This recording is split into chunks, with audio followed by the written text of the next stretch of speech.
Alhamdulillah azizlarim, kuzatuvchilarim, va'da qilinganidek Ka'ba pochta maqomdoshi kesvamiz yetib keldi.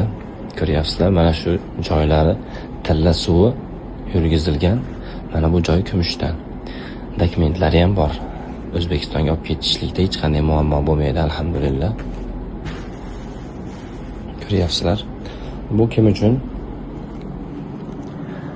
Bu Ka'ba pochta maqomdoshi, bu kesvamiz va'da qilinganidek 16 oktyabr kungi ziyoratchilarimiz, ya'ni men Rahmatulloh Elliboshi boshchiligida kelgan ziyoratchilarimiz uchun maxsus sovg'a mana shu kompaniyamiz Centrum Holdings kompaniyasi tomonidan sovg'a qilib beryapmiz. 3 ta savol beramiz. 3 ta savolimizga to'g'ri javob bergan ziyoratchimizga shunchaki hadya qilib yuboramiz. Ya'ni hech qanday to'lovi yo'q, hech qanday bir boshqa dokument ishlari yo'q. 3 ta savol beramiz. Kim to'g'ri javob bersa, o'sha ziyoratchimizga berib yuboramiz. Ya'ni 16 oktyabr kungi kelgan ziyoratchilarimiz hozir mana shu Makka mukarrama shahridan.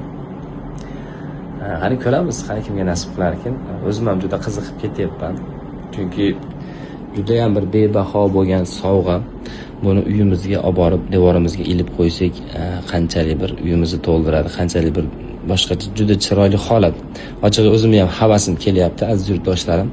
Hali bunaqasi bo'lmagan. Hech qaysi bir firma o'zini ziyoratchilariga shunchaki mana shunday qimmatbaho bo'lgan Ka'ba pochta maqomdoshini shunchaki sovg'a qilmagan. Buni bahosini aytmaymiz. Buni bahosini bilganlar kommentariyada yozib qoldirishinglar mumkin. Mana razmerini ko'ryapsizlar.